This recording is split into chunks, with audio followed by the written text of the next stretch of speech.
Alors, bonjour les amis, merci d'être là. Comme toujours, nouveau sujet aujourd'hui. Donc aujourd'hui, je vais répondre à une question.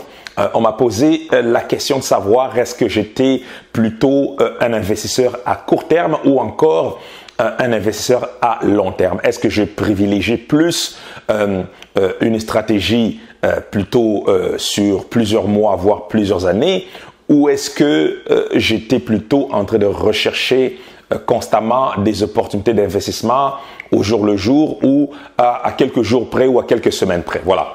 Donc, une question quand même assez intéressante que j'ai jugé bon d'aborder sur la chaîne. Donc, si toi qui m'écoutes, tu es déjà investisseur ou si tu souhaites le devenir, je pense que la réponse que je vais te donner aujourd'hui va te donner quelques pistes de réflexion ou encore va te guider par rapport à ce que tu puisses à terme établir ta propre stratégie. Voilà. Donc, avant d'aller plus loin, donc si tu es nouveau sur la chaîne, je t'invite à cliquer en bas sur le bouton s'abonner. Clique également sur la cloche de notification. Ainsi, tu seras avisé aussitôt que je publierai une nouvelle vidéo sur cette chaîne.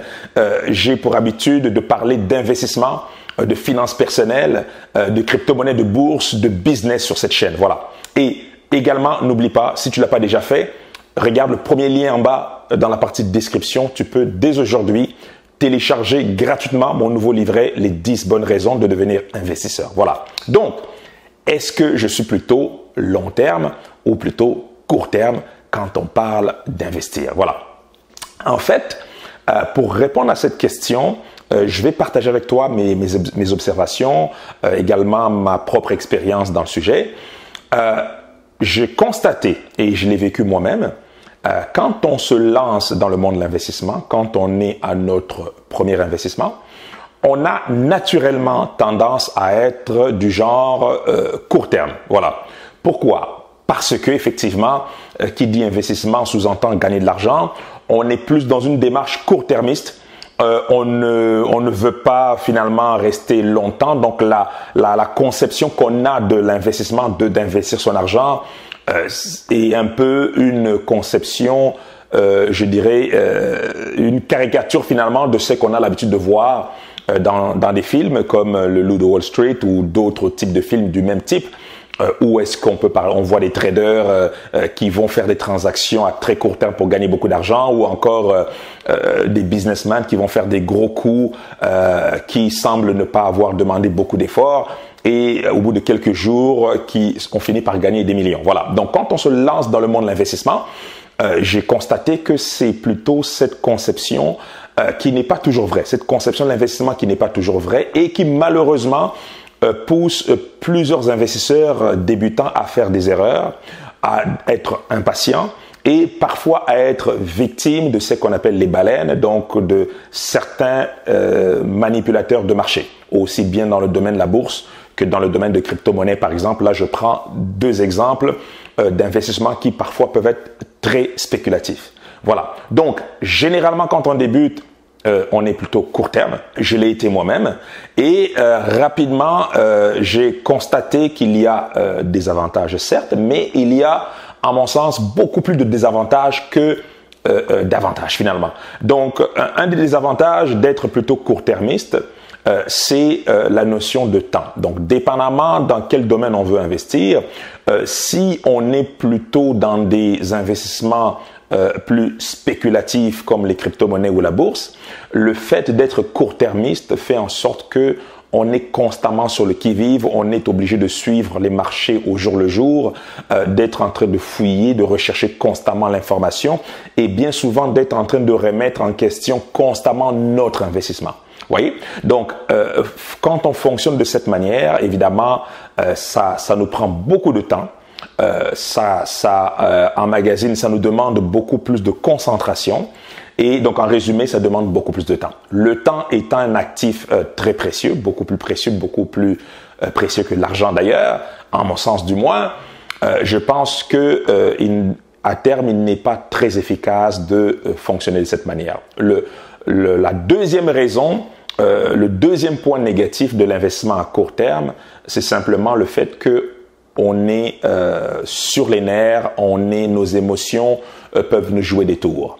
un investisseur à succès, un bon investisseur formé et qui a eu du succès, c'est que les émotions dans le monde de l'investissement et plus précisément dans le monde des investissements plus spéculatifs comme la bourse ou les cryptos peuvent nous conduire à la catastrophe simplement parce que on met notre sens, notre logique de côté.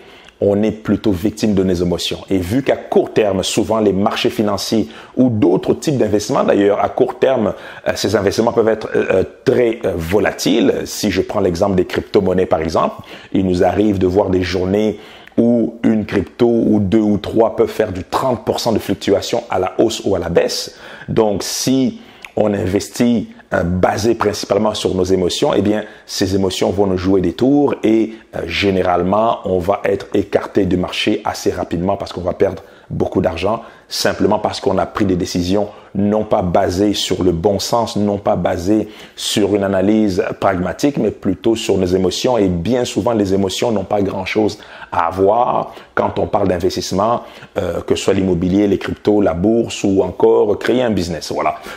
L'humain est un être d'émotions, oui, mais bien souvent dans ces domaines-là, on a besoin de faire nos devoirs et de mettre un sens beaucoup plus logique si on veut du moins gagner de l'argent, donc réussir nos investissements. Voilà. Donc, je donne deux exemples, deux raisons qui expliquent quant à moi en fait, deux raisons qui mettent en avant finalement les inconvénients de l'investissement à court terme. Donc, le temps et aussi les émotions qui nous jouent de tour des fois. Et rapidement, je me suis rendu compte qu'effectivement, le moyen et le long terme étaient beaucoup plus efficaces parce que l'investissement à long terme vient automatiquement corriger les deux points que je viens d'énumérer, à savoir le temps, parce que quand on investit à long terme, généralement, on fait nos devoirs une fois et on place nos billes et généralement, on sait que on va peut-être sortir de la position cash out, comme disent les anglophones, peut-être dans 6 mois, peut-être dans 1 an, peut-être dans 1 an et demi. Et généralement, on n'est pas sur les qui-vive pendant 1 an et demi. Donc, généralement, on fait nos devoirs, on place nos billes et on va vaquer à nos occupations, on fait d'autres choses. Il peut nous arriver de temps en temps de jeter un coup d'œil sur nos investissements pour qu'on puisse s'assurer que les fondamentaux n'ont pas changé et éventuellement faire des petits ajustements, mais essentiellement, ce type d'investissement ne demande pas beaucoup de temps. Voilà. Donc, premier élément. Deuxième élément, nos émotions, effectivement, sont de côté, sont automatiquement mise de côté, simplement parce qu'on ne passe pas 6 mois, 1 an et demi sur le qui-vive. Généralement, si on a bien fait le devoir, très rapidement, on oublie notre investissement et on passe à autre chose. Voilà. Donc, je peux t'en citer d'autres, je peux te donner d'autres exemples, je peux te donner d'autres raisons. On peut en trouver des dizaines, mais je pense que ces deux raisons que je viens de te donner expliquent simplement pourquoi je suis convaincu aujourd'hui que celui qui veut avoir une performance intéressante dans le domaine de l'investissement et encore plus dans le domaine des investissements plus spéculatifs comme la bourse ou les cryptos, donc cette personne doit vraiment considérer une stratégie à moyen, voire long terme. Pour finir cette vidéo, je pense que la raison pour laquelle plusieurs investisseurs en bourse, par exemple, ne gagnent pas d'argent, c'est simplement parce que ils sont généralement concentrés sur une stratégie court-termiste. On a pour coutume de dire dans le monde de l'investissement que l'être humain a tendance à surestimer ses performances à court terme et à sous-estimer ses performances à long terme. Donc, ça explique en gros, ça résume en gros finalement le poids, les points positifs que l'investissement à long terme a sur l'investissement à court terme. Voilà. Donc, en ce qui me concerne, je suis plutôt investissement long terme, simplement parce que d'un point de vue levier, d'un point de vue performance, d'un point de vue contrôle de ses émotions, je pense que l'investissement à long terme est privilégié à mon sens et c'est ce type d'investissement que j'ai tendance à conseiller tout simplement. Voilà. Donc, j'espère que cette vidéo t'a plu. Si tu n'es pas déjà abonné à la chaîne, n'hésite pas. Donc, clique sur le bouton s'abonner, partage également cette vidéo et moi, je te dis à très bientôt pour une nouvelle vidéo. Santé, amour, bonheur et prospérité. À très bientôt. Ciao.